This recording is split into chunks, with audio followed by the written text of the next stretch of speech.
morning, ladies and gentlemen. There's a little bit of wind, so I hope you can hear. I hope the earphones are working, blocking out that wind. Before we get into today's topic, which is going to be all around gut health, just want to say, if you follow us on YouTube, follow me on YouTube, please hit subscribe so you don't miss any of the videos. And on Facebook, please like, comment, share. If you think this will be useful to anyone. And on Instagram, if you find me at Ryan__Martin__, or at revive yourself, please like, comment, share everything, because I've been shadow banned on Instagram. But I do digress. So today I wanted to talk about gas, pain, bloating, diarrhoea. People that suffer from these gut issues that can be extremely debilitating and can affect everything in their life. Speak to a lot of people who suffer from diarrhoea a lot, and it means that they can't go out. They even going to work's a pain. If they have to get on the train, they have to know where all the stops are. If they're in the car, it stops them going in places because they don't know if there's going to be a toilet there, for example, they can go. Others that deal with a lot of pain after eating so much they don't even want to eat because they're waiting for that pain to come. Gas as well, foul smelling gas, which can be very, very embarrassing for people. And bloating, ladies, especially when they look like they're pregnant when they're not, it can be very, very embarrassing. So I want to talk about this. So the main simple tips. We'll start off with the easiest ones, and this is things that generally people that have come to me have done these things. So if you haven't done these things already, then I suggest you take out things like wheat, gluten, pasteurised, homogenised dairy, soy, caffeine, alcohol, smoking, for example. Okay, these are things that you want to take out food-wise because they're hugely inflammatory. They can impact the gut lining, and they can cause gut issues. Everything we've spoken about there.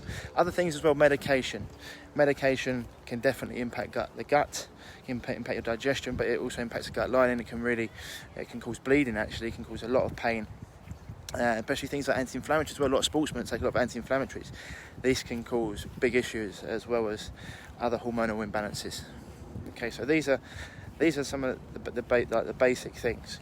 Get rid of your inflammatory foods.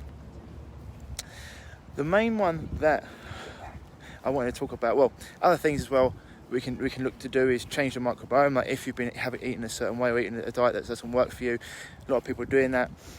Just in terms of even having too many fats, or some people maybe need more vegetables, or whatever it is.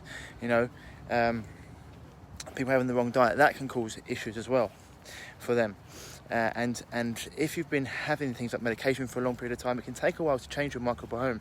So adding in things like fermented foods, cultured foods, probiotics, all things that can just change the the biodiversity of the gut, your gut microbiome. We're 100 trillion cells, 90% of which are bacteria, so we're far more bacteria than we are human. And unfortunately, a lot of times people are feeding, they get something called gut dysbiosis, which means they've got a ratio of friendly to unfriendly bacteria that works against them. So ideally we're looking for 85% friendly bacteria, 15% unfriendly. We need some bad guys to keep the good guys honest, but most people have this in reverse and it causes issues. So that's one thing. But the main thing that I see today that causes these gut issues, okay, which for people that come to me, they're generally doing a lot of these things. They might be having supplements. They might have cut out the inflammatory foods. Your wheat, gluten, soy, dairy, pasteurised, homogenised dairy, caffeine, alcohol, for example. Stop smoking.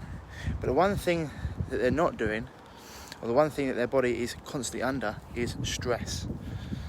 And I talk to a lot of people, and it's like I can feel their energy from here. Just going to switch arms because I've just been doing some dips and stuff over there. My arm is a little bit tired. So when I speak to them, I can almost feel their energy. Like they're very all constantly on the go, never have time to rest, and that goes into their day-to-day life, and it bleeds it in over to when they're eating. And when they're eating, they're not taking any time with their food, they're not resting, they're not getting their body into its rest and digest nervous system, which then means which then means their body can't actually process that food, and they're constantly on the go. And so when you're constantly on the go and you're constantly in that mode, you're in your fight and flight nervous system, which is great if you're in it acutely. We're meant to be in it if we're running away from a bear or a tiger. I can change it back. But running away from something that's going to be dangerous to us, or maybe a mugger, for example, or being that nervous system's not a problem. But unfortunately, in today's world, people are chronically in that nervous system. It's why I come for walks in nature, just to relax, to get me out of that, breath work, things like this. This is why the nutritional aspect of health is one focus of it. The mental and emotional side of it is huge, as well as having a purpose, doing things that make you happy, listening to music, taking time to relax your system. Because if your system is constantly on the go, you're never ever going to digest food properly, and that can mean bloating for one person, it can mean diarrhoea for another, it can mean gas for another, it can actually mean constipation as well for others. And becomes a point where people are just mindlessly eating. I say to people, what did you have for lunch? And they're like, well, I had a sandwich. Okay, or whatever it was. Did you take time to eat it? Oh no, I ate it when I was standing up. I was doing work. I was busy doing work. Well, how is your body meant to process food when it's constantly stressed? It won't, and that will lead to big issues. So if you're at a desk, people expect you to work. So take 10 minutes to go and maybe walk and sit outside and eat your food away. Have 10 deep breaths before you eat it, so you can actually change your current state. And there's no point of being full of something, and if it's going to cause you big digestive distress, if you're really hungry but you're in that stressful state, wait until you're over that stress. Whether it be an argument with your spouse, whether it be being at work, and be constantly thinking about something. Maybe journal, get pen and paper and write things down so it clears your head. Okay, these are all massively important when it comes to digestion, because otherwise your body will never be able to process your food, and then it will lead to these things. So if you've done everything like taking out all the inflammatory foods, if you're eating with cultured foods and probiotics, just be careful with that if you're new to them, because they can be very powerful. So like sauerkraut, things like that, have a tablespoon to start with. But the main thing I want you to do, if you're dealing with these issues, is to slow down. Okay, deep breaths. Go for a walk before you've eaten, or just switch off. Listen to some uplifting music. Listen to some calm, relaxing music. Do something that just allows your body just to change its physiology. Otherwise, you're going to constantly be in a state of stress. Wind's picked up, and then you won't be able to digest your food. Anyway, hope that helps. Okay, guys. And it's another thing. Sometimes people do as well. They eat foods that they wouldn't normally because they're hungry. They're in a stressful state, or they're in a state where they're like, I was hungry, so I just grabbed that. It's like, well, what's the point of being full of nothing? I'd rather you wait and still be like hungry or go in 10 minutes. But the game changer, people, is really eating when you're not stressed. If you can eat when you're not stressed, it's going to be a huge step up on the health ladder for your gut health. Because otherwise, and that comes from all aspects of your life. Understanding when you're constantly being aware of these things, being aware when you're stressed, being aware of your triggers, being aware, okay, when I speak to this person, I leave that conversation feeling worse off, or when I do this, I'm in a stressful state. And being aware of these things so you can actually prepare for them. Or just removing yourself from situations if you're going to eat. Not eating on the go, giving yourself time for your food. So you can actually enjoy it. Because most people eat food, they can't even remember what it tasted like. And you've got to really chew it as well. That's the other thing, people. They'll talk about chew your water, drink your food. So chewing your food into a paste. Remember, tongue into the side of your cheek, that's what your gut feels like. You've got no teeth down there. So really chew your food.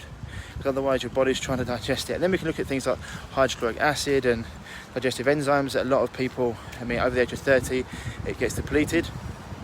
Okay, we can look at that as well, like increasing hydrochloric acid and enzymatic production. But, a lot of traffic here, but the main one for me is people are chronically stressed. Ooh, going for a little run. People are chronically stressed. And that in itself lowers your digestive enzymes and your hydrochloric acid. Anyway, people, hope that's helpful today. Anything else? I don't think so. Hope that's helpful today. exercise, etc., things like that, they can all help your digestion as well. Going for a walk after you've eaten happens. A lot of tribal tribes do that. A lot of countries in their cultures go for a walk after you've eaten. That always helps as well. Okay, but yeah, reducing your stress around your meal times and just your stress overall, game changer. Right, people. Anyway, that's it for today. Hope you have a good and productive day. I'll speak to you soon. Bye bye.